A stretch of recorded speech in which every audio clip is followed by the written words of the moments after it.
Bom, hoje a gente vai concluir a parte de literatura e gênero. Na semana passada, a gente viu a literatura dramática e, na verdade, a gente viu a tragédia, né, porque a gente está na literatura dramática ainda. Vimos a tragédia, vimos também que a tragédia é, na concepção de Aristóteles, a imitação, a propor como modelo para as pessoas um herói, uma pessoa de caráter elevado, de moral elevada. Isso era o drama. O drama tem, vamos dizer, chega no seu maior expoente na epopeia. E aí a gente tem as grandes epopeias gregas. Na verdade, quando Aristóteles está falando do gênero dramático, na verdade, ele meio que está pensando na epopeia, especialmente na Ilíada e na Odisseia, que são, vamos dizer, as duas grandes epopeias formadoras da mentalidade do homem grego. As epopeias, e aí a gente vai ter algumas, eu já me referi a elas no outro momento, que eram a Odisseia, a Ilíada, ou antes, a Ilíada, a Odisseia, a Eneida, de Virgílio, no mundo latino, a Divina Comédia, de Dante, os Lusíadas, de Luís de Camões e o Uruguai, só para a gente ter alguns exemplos de epopeias. Esse Uruguai foi escrito no século XVIII. No século XVIII já não é um momento em que as epopeias tivessem lugar, sabe? Não tinha mais necessidade. Mas, ainda assim, Basílio da Gama escreve essa epopeia chamada Uruguai, assim mesmo, Uruguai, em 1769. Ela é dividida em 5 cantos, por exemplo, as outras são divididas em 10. Não tem rimas, são chamados de versos brancos, não segue uma estrofação, como acontece, por exemplo, nos Lusíadas. É uma linguagem direta e sem artifícios, apesar de ser uma obra árcade. Porque o arcadismo meio que retoma os valores, né, da literatura clássica, né, do mundo clássico. E aqui, a linguagem dele é uma linguagem direta, sem muito arrudeio, o que facilita bastante a vida, o que facilitava bastante a vida das pessoas. Lembrando que ainda durante o período do século XVII, dos séculos XVII e XVIII, a gente não tem, efetivamente, um público leitor. A gente não tinha isso. Então, geralmente, essas pessoas escreviam para que essas histórias fossem declamadas. E assim as pessoas ouvissem, né? E aprendessem ouvindo. Então, essas são, digamos, as grandes epopeias que talvez tenham algum interesse para nós. Lembrando outra coisa que eu já tinha dito para vocês, nas epopeias, você tem uma personagem que representa um grupo. Então, a epopeia, e era uma das grandes coisas pelo que, por exemplo, quando a gente estava estudando a lírica vem ocupar um espaço que a epopeia não deixava, que era o espaço para o subjetivo, para a individualidade. A epopeia é muito coletiva. Ela fala, por exemplo, quando a gente olha a Guerra de Troia, e ali a gente está vendo, por exemplo, a ira de Ulisses na luta contra os troianos, ali a gente está vendo a personificação em Ulisses do espírito guerreiro dos gregos. Da mesma forma, quando a gente vai para a Odisseia, porque a temática é a mesma, a Odisseia é Ulisses voltando para casa. Depois a Eneida, que é a epopeia do povo romano. Em Enéas, Enéas era um dos que estavam em Troia, então Virgílio pega essa personagem Enéas, que desaparece ali, não tem, desaparece no conto da Guerra de Troia, e o que Enéas faz é, depois de Troia destruída, coloca esse Enéas buscando um outro lugar para ficar, porque a terra pátria, Troia, já não existia mais. Mas os desígnios dos deuses fazem com que Enéas vá a ser o pai fundador da maior potência do mundo, que era Roma. E então, em Enéas, está personificado o espírito do povo romano. Então, Enéas ali é mais do que simplesmente Enéas. Ali ele é o povo romano. A mesma coisa a gente vai encontrar na Divina Comédia.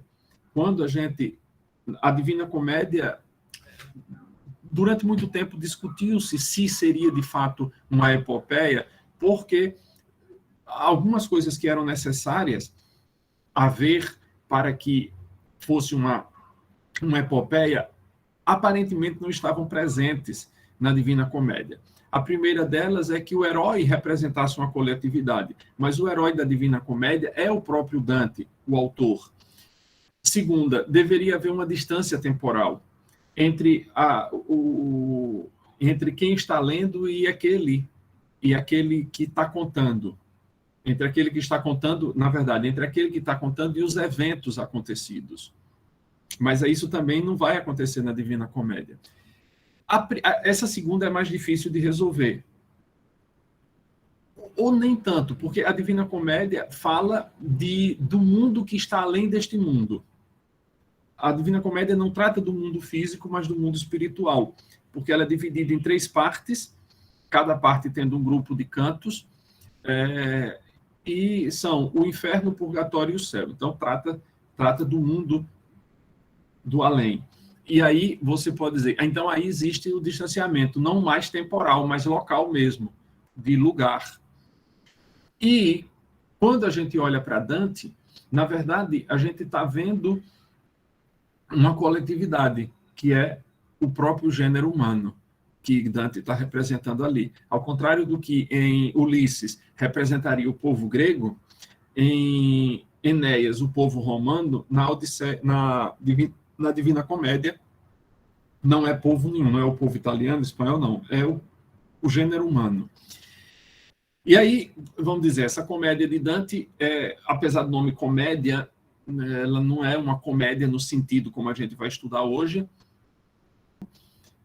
E os Lusíadas, de Camões, a personagem principal ali representada individualmente seria Vasco da Gama, que é quem descobre o caminho, quem descobre um novo caminho para as Índias, cruzando o sul da África, que era chamado antes de Cabo das Tormentas, e depois ficou sendo chamado de Cabo da Boa Esperança. Então, mas na pessoa de Vasco da Gama, ali está representado o povo português. Todas as virtudes, todos os atos heróicos são atos do próprio povo português. E talvez no Uruguai, o herói, que é Diogo Caramuru, talvez queira representar esse povo brasileiro, esse povo português que, deixando a terra pátria, vem habitar em nova terra e constituir uma nova nação. Talvez seja isso.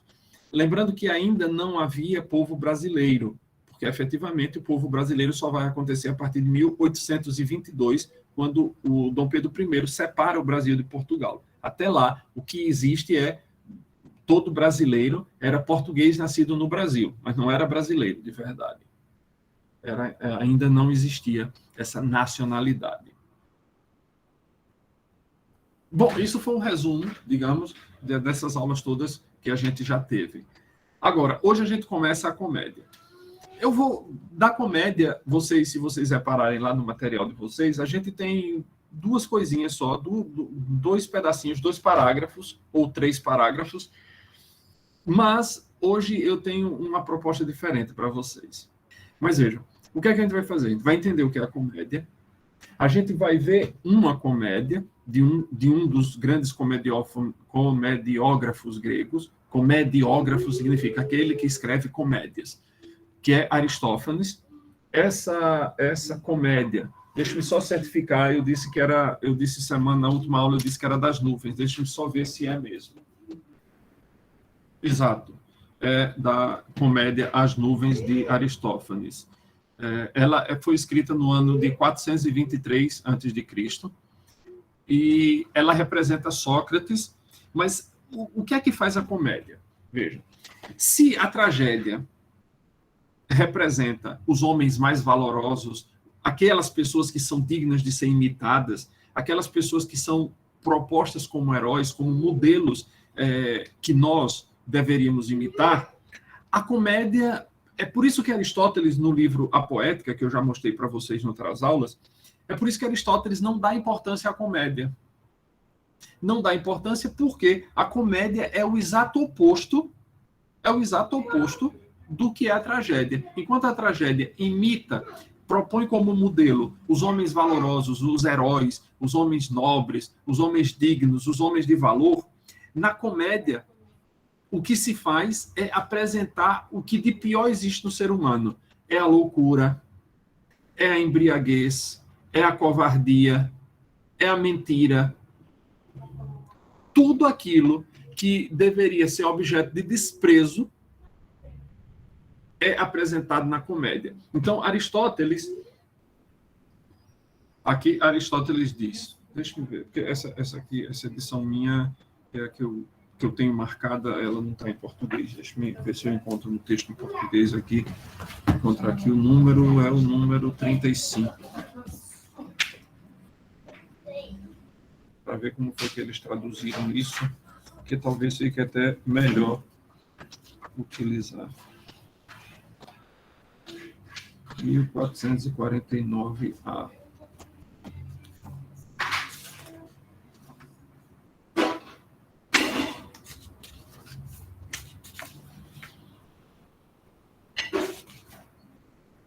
Aqui, vamos lá.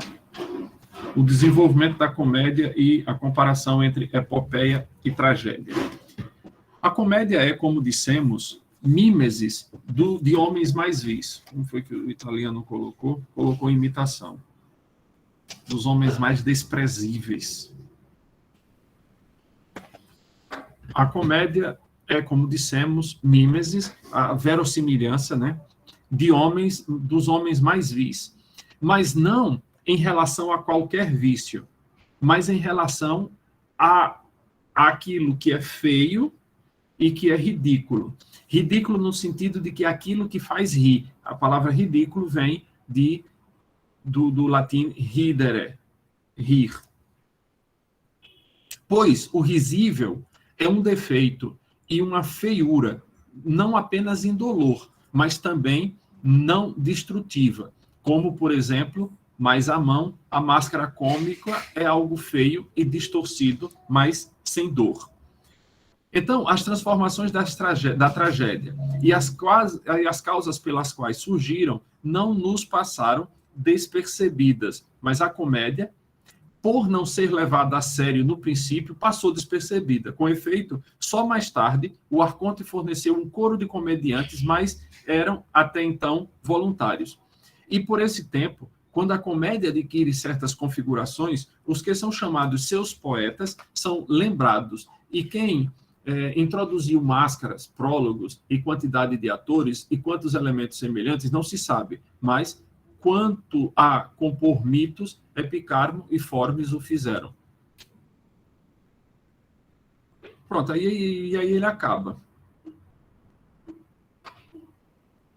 Como se dissesse que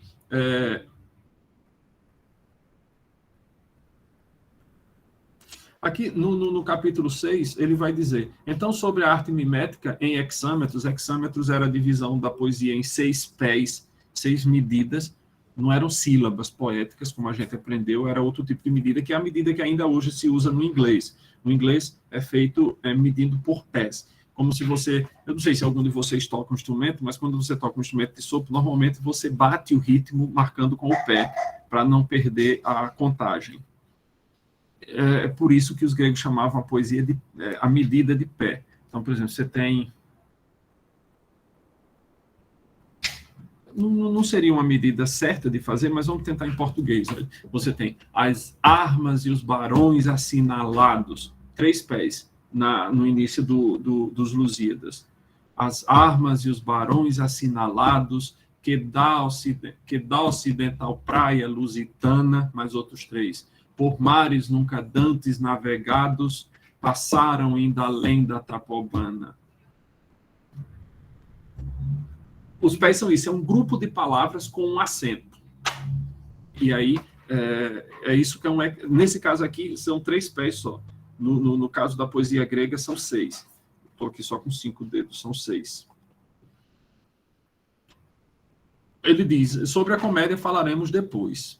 Talvez ele não tenha falado, não tenha tido tempo de falar sobre a comédia aqui, e aí criou-se o mito a história de que ele teria composto um segundo livro da poética, que é o objeto do livro de Umberto Eco, chamado O Nome da Rosa, que seria sobre a comédia. Então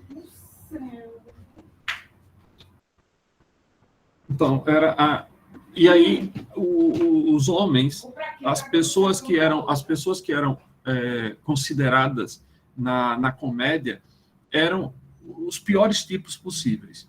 Por isso, Aristóteles não dava tanta importância a ela, porque o objeto dela não era algo nobre, não era algo que levasse as pessoas a uma imitação de algo bom, mas o que era proposto era o que era de pior. É claro que a gente pode tirar da comédia, uma vez que ela era considerada aquilo que era ridículo, e ninguém quer ser ridículo, ninguém quer ser objeto da mangação de ninguém. Então, a comédia tinha, embora Aristóteles não considerasse isso, tinha vamos dizer, esse poder, ou deveria ter esse poder, de afastar as pessoas desses procedimentos vis, desprezíveis. De maneira que o objetivo da comédia seria, através de mostrar, de apresentar o que de pior existe, situações ridículas, fazer com que as pessoas que estivessem participando do espetáculo olhassem e dissessem: eu não quero isso para mim. Enquanto na comédia a catarse era a pessoa olhar para dentro de si, perceber o que estava faltando e dissesse, olhando para o herói representado na tragédia, dizer: eu quero ser assim.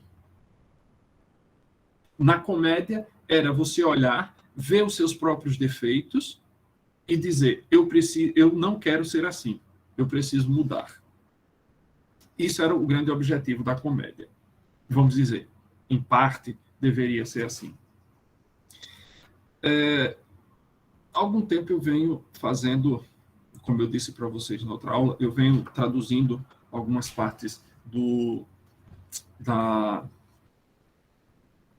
dessas comédias, de uma comédia, na verdade, de Aristófanes.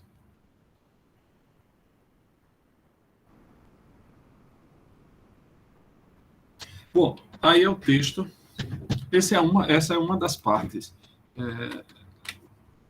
Essa daqui é a primeira parte. E aqui tem um pedaço dele, que aqui a história é a seguinte. Existe um camarada chamado Strepsíades, esse nome aqui, Strepsíades, que é vamos dizer, um aldeão, e tem um filho. Esse filho gosta de corridas de cavalo e gasta muito dinheiro e se endivida muito, e o pai termina não tendo mais como pagar, e só vive recebendo cobradores em casa com ameaças para que ele pagasse o que o filho está devendo. E aí ele tem uma ideia, contextualizando, isso aí é no tempo de Sócrates, essas comédias de Aristófanes, todas têm o objetivo de ridicularizar Sócrates, colocar Sócrates como um maluco, um imbecil, um doidão. E aí, nesse pedaço daí, não é exatamente esse que eu quero, eu queria uma outra, deixa eu ver onde é que ela está. Porque Strepsíades, ou, aliás, Aristófanes o que faz? Coloca Sócrates como se ele fosse um dos sofistas. O grupo dos sofistas eram os camaradas com quem Sócrates vivia tendo uns entreveros, uns arranca-rabos.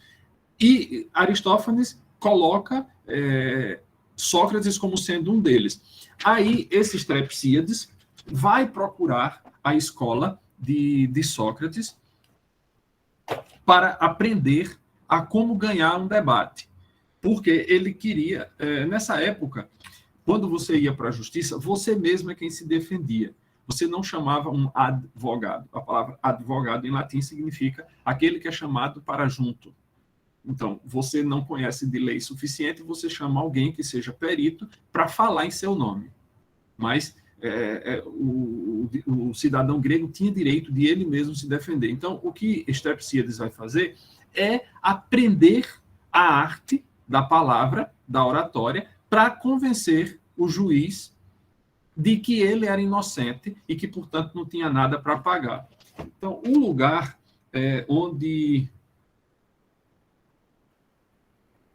para onde ele vai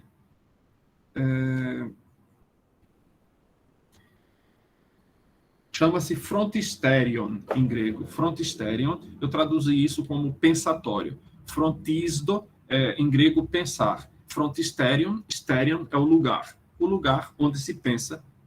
Eu chamei isso de pensatório. Aí vou botar aqui a tradução. Essa tradução eu fiz muito de carreira, tem um monte de coisa errada, mas vocês estão vendo, né? Agora sim, já está em português aí.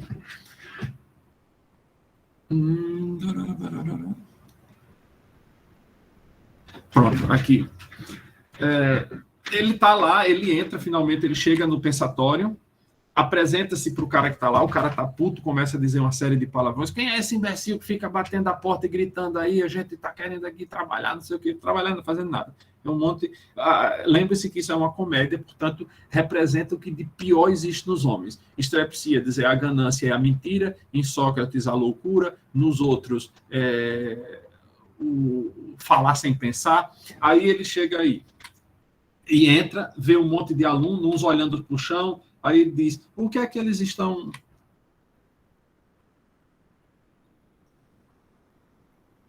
Ele chega aqui, ei, você, por que você está surpreso? O aluno, né? Por que você gritou de novo? Você está surpreso com esses alunos? Sim, pois eu estou pasmo. Mas o que estão fazendo esses que estão olhando para o chão? O aluno responde, estão investigando os fenômenos subterrâneos. Só que eles estão investigando o fenômeno subterrâneo como? Com a mão para trás, caminhando, olhando para o chão, só que só vê a superfície. Como é que eles estão vendo o que está por debaixo? Então, eles estão procurando trufas. Trufa é um tipo de cogumelo, não aquelas trufas de chocolate, viu? Não tem nada a ver com aquelas trufinhas de chocolate. Trufa é um tipo de cogumelo, uma raiz, uma coisa assim. Não se preocupem mais com isso, monstros. Eu sei onde estão, aqui era para ser algumas, lindas e grandes, porque se refere a trufas. É porque em grego ela é masculina, e quando eu traduzi na pressa, deixei masculino e não corrigi. Mas quem é esse? Porque o seu traseiro, assim mesmo, porque o seu traseiro está olhando para o céu, porque seu traseiro está estudando astronomia.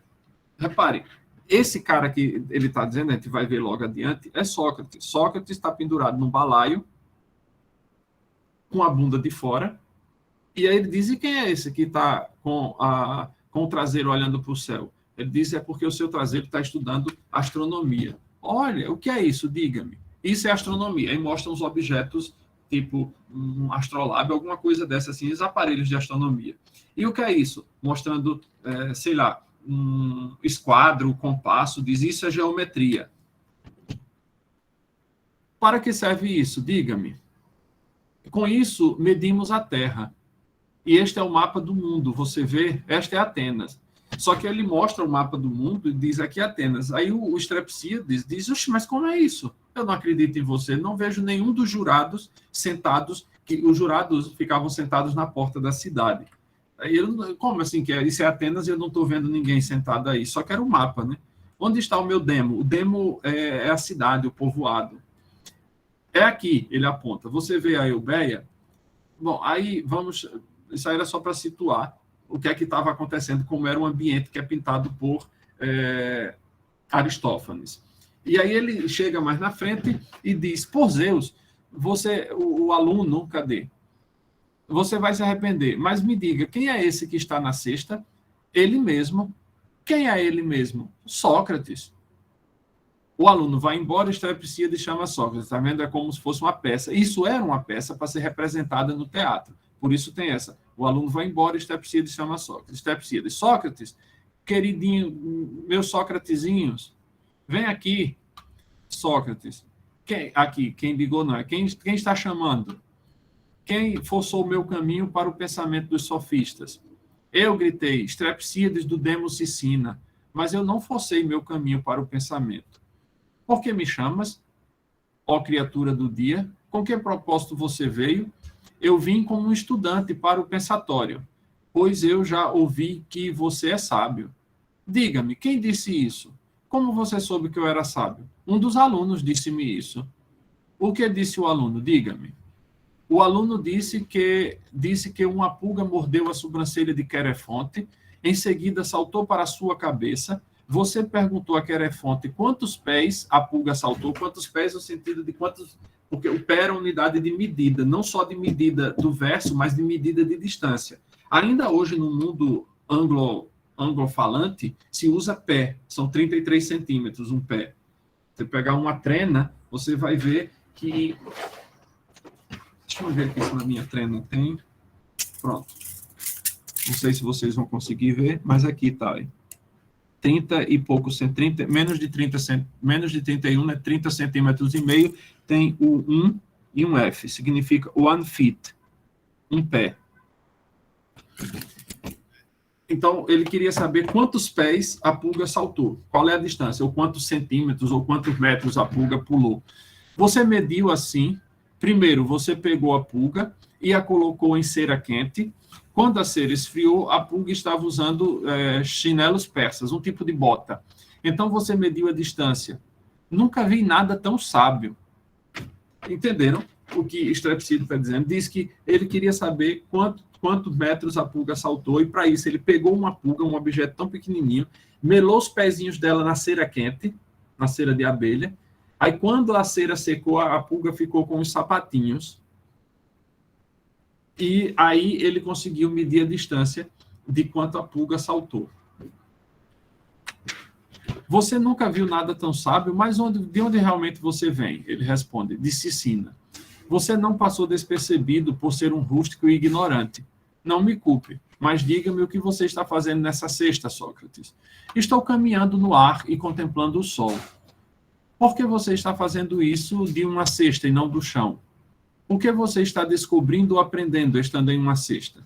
Nunca descobri fenômenos meteóricos, nem aprendi nada olhando do chão, pois a Terra consegue impedir o pensamento.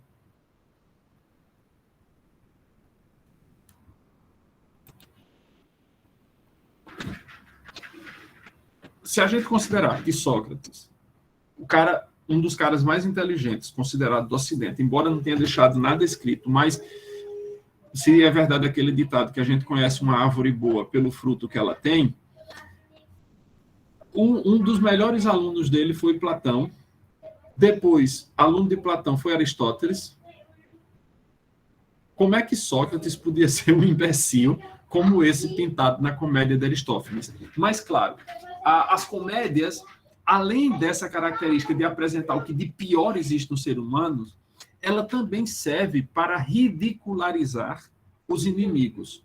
A gente vai ver isso, eu não vou adiantar agora, porque a gente vai ter a ocasião de falar disso mais para frente, quando a gente for estudar o humanismo, antes do humanismo, o trovadorismo. A gente vai ter a ocasião de falar disso nas chamadas cantigas de maldizer e cantigas de escárnio. Então, não vou adiantar agora, mas vai ser uma temática muito semelhante a essa. O que é que se propõe ali? No caso, não foi só apresentar o que é de ridículo mas ridicularizar, o que é pior, transformar um homem da grandeza de um Sócrates num idiota completo, um cara que acredita que se ficar sentado num balaio pendurado na cumieira da casa, ele vai conseguir estudar melhor os fenômenos atmosféricos, porque ele não estará em cima da Terra, porque a Terra vai atrapalhar os pensamentos dele. É claro, isso é uma comédia. A gente não parte das comédias para tirar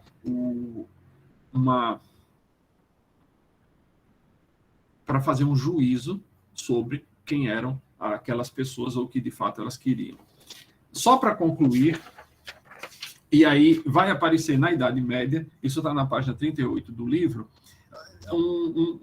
uma extensão do que seria esse gênero dramático na Idade Média, e a gente vai ter duas coisas extremamente importantes, que uma equivaleria à tragédia e outra equivaleria à comédia, que são o auto e a farsa. Aqui no livro define-se auto da seguinte maneira: auto era uma peça curta, em geral, de cunho religioso. Então, você vai ter, por exemplo, quem vai usar muito disso é o padre Anchieta, muito embora não seja exatamente na Idade Média, porque a Idade Média termina em 1500, e 1501 começa a chamada Idade Moderna, mas já era... Não, 1453 termina a Idade Média e começa a Idade Moderna a partir dali. Então, mas o padre Anchieta inspira-se num dos grandes nomes do humanismo português, que era Gil Vicente. E Gil Vicente era autor das mais belas, dos mais belos autos e das mais belas farsas da literatura portuguesa. Então, se vocês tiverem a ocasião, eu pretendo ver alguns trechos disso com vocês. Aqui está fazendo só uma introdução, quando a gente for estudar o humanismo. A gente vai, acho que no terceiro para o quarto bimestre, a gente vai ter a ocasião de passar pelo humanismo, e aí eu quero mostrar para vocês uma que é o Alto da Barca do Inferno, de Gil Vicente, que é engraçadíssimo, mas se vocês quiserem, já podem depois procurar isso, ela é de domínio público, então está facilmente encontrável na internet e com o português atualizado. O problema, às vezes, é que com a atualização do português, algumas coisas se perdem, mas, mesmo assim, é muito interessante e é engraçado. Então, o Alto era uma peça de cunho religioso. As personagens representavam conceitos abstratos, então você vai ter alguém que representa a luxúria, alguém que representa a ganância, alguém que representa o amor, alguém que representa a piedade. Então, enquanto vamos dizer, nas tragédias clássicas, as pessoas representavam uma nação, um povo, aqui elas representam conceitos cristãos, conceitos abstratos, como bondade, virtude, hipocrisia, o pecado, a gula, a luxúria. Isso fazia com que os autos tivessem um conteúdo fortemente simbólico e, muitas vezes, moralizante. O objetivo do autor dos autos era que isso fosse, que as pessoas saíssem dali cristamente melhor. A farsa é também uma pequena peça, só que seu conteúdo envolvia situações ridículas ou grotescas. Tinha como objetivo a crítica aos costumes. Então, enquanto o auto era, vamos dizer, a redução, a diminuição, o resumo do que seria a tragédia, a farsa seria um resumo, uma diminuição, um encurtamento do que seria a comédia. Esses eram os dois grandes, vamos dizer, os dois grandes gêneros da literatura dramática que surgiram na Idade Média, obviamente calcado, obviamente embasado sobre a noção dos clássicos, né? Dos clássicos gregos. Eles não inventaram, mas adaptaram para a sua realidade. Depois, como eu disse, a gente vai ter a ocasião, isso aqui foi só uma introdução sobre essa Idade Média, a gente vai ter a ocasião de ver isso em dois momentos especiais, principalmente, quando a gente for falar dos trovadores e do humanismo. No classicismo, não, porque o classicismo já é, a partir de Camões, é uma retomada desses valores a partir do que a gente viu da tragédia, como Aristóteles pensava, e da comédia, essa como eu expliquei agora para vocês. E aí o classicismo retoma isso, durante todo o período da Idade Média, a gente vai pensar que o que vai acontecer são essas pecinhas mais curtas, mais fáceis de serem apresentadas, porque muitas vezes, onde é que essas peças eram declamadas? Na frente da igreja. Então, a palavra profano, por exemplo, profano não tem nada a ver com coisa ruim. Profano, a palavra phaino, em grego, significa templo. Então, profano era aquilo que não podia ser feito dentro da igreja, era representado no pátio da igreja. Então, profano é alguma coisa que acontecia no pátio da igreja. E aí, essas peças eram feitas depois da missa, a pessoa tinha um alto, que era, vamos dizer, moralizante, era edificante, e uma farsa, essa certamente não aconteceria no pátio da igreja, mas no outro ambiente, porque essa era ridícula, grotesca, então essa não aconteceria ali. E aí você vai ter quais eram os objetivos, o que era representado nos autos? A vida de Jesus, a vida dos santos, ou como esse da Barca do Inferno, uma pessoa de virtude lutando contra uma outra pessoa de pouca virtude, e os demônios, por isso o alto da Barca do Inferno, vão ser 3 altos: alto da Barca do Inferno, alto da Barca do Paraíso, e se eu não me engano tem o alto da Barca do Purgatório. Então, são 3 altos bem... Não digo que seja uma cópia do que era a Divina Comédia, porque isso vai acontecer mais ou menos contemporaneamente. Quer dizer, Gil Vicente e Dante Alighieri são mais ou menos da mesma época. Meus caros, tem alguma pergunta, alguma dúvida? A comédia, ela trata de coisas engraçadas ou de coisas que, tipo, pra contar alguma coisa, sei lá. Eu não entendi a primeira palavra da sua pergunta, Gisane. A comédia, A ela... comédia. Certo. O resto eu entendi. Bom, a comédia não é no sentido que a gente tem de comédia hoje, que a pessoa vai para rir. A comédia, eram 2 os objetivos. Primeiro, apresentar o que de pior existe no ser humano. Tirar tudo de ruim, toda a ruindade que tem dentro da pessoa, e transformar isso em alguma coisa para ser ridicularizada. Como eu disse no início, o objetivo da comédia era que você olhasse para aquilo, visse o quanto era ridículo, o quanto era nojento, o quanto era desprezível, olhasse para você mesmo, reconhecesse que dentro de você tem aquela coisa. A gente pode dizer que é também um momento de catarse. O que é a catarse? Em grego, catarse significa que você olha as coisas e você muda a partir daquilo. Então, você olha para você, vê que dentro de você tem aquilo que está sendo ridicularizado, ganância, gula, o que seja, e você diz: eu não quero ser desse jeito, eu não quero ser assim como está sendo representado, eu quero ser melhor do que isso. Só que Aristóteles achava que esse caminho era mais complicado do que você apresentar logo o que é melhor, o que é mais virtuoso, o que é mais heróico, e a pessoa disser: ah, que bom, eu quero ser desse jeito. Viu? Na tragédia, a pessoa diz: eu quero ser assim. Na comédia, você tem que fazer todo o movimento de perceber que aquilo não é bom e dizer: eu não quero ser assim. Isso era o que a comédia deveria fazer. Entendi. Deixa eu pegar aqui o telefone para fazer a chamada.